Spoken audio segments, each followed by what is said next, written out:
లోక్సభ ఎన్నికల్లో బీఆర్ఎస్ ఓట్లు చీలే ఛాన్స్. ఆ ఓట్లు తమ వైపు మలుపుకునేందుకు కాంగ్రెస్ బీజేపీ వ్యూహాలు. జాతీయ అంశాలే ఎజెండాగా ఎంపీ ఎలక్షన్స్.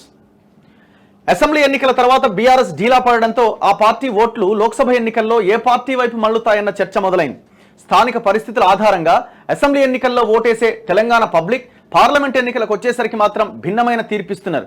2018 అసెంబ్లీ ఎన్నికలతో పోలిస్తే 2019 లోక్సభ ఎన్నికల్లో బీఆర్ఎస్ ఓట్ల శాతం తగ్గి ఆ మేరకు కాంగ్రెస్ బీజేపీ లాభపడడమే ఇందుకు నిదర్శనం.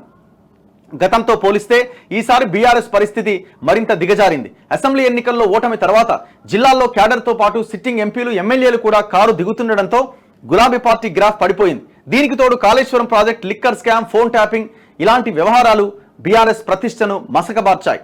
ఇలాంటి పరిస్థితుల్లో ఇన్నాళ్లు ఆ పార్టీకి అండగా నిలిచిన ఓటర్లు లోక్సభ ఎన్నికల్లో ఎటువైపు మొగ్గుతారనేది ఆసక్తిగా మారింది. భారీగా తగ్గిన బీఆర్ఎస్ ఓటు షేరు ఎట్లా తగ్గిందన్నది మనం ఇంతకుముందు డీటెయిల్గా చూసినాం. మరి ఇప్పుడు ఈ బీఆర్ఎస్ ఓటు అంతా ఎటువైపు వెళ్తుంది? బీఆర్ఎస్కి అయితే పడే అవకాశమే లేదు ఎట్టి పరిస్థితిలో. మరి కాంగ్రెసా బీజేపీనా? అందుకే ఇప్పుడు ఇద్దరు తిట్టుకుంటా ఉన్నారు కదా, బీజేపీ ఆయన అంటుండు కాంగ్రెస్ బీఆర్ఎస్ ఒకటే అని, కాంగ్రెస్ ఆయన అంటుండు బీఆర్ఎస్ బీజేపీ ఒకటే అని.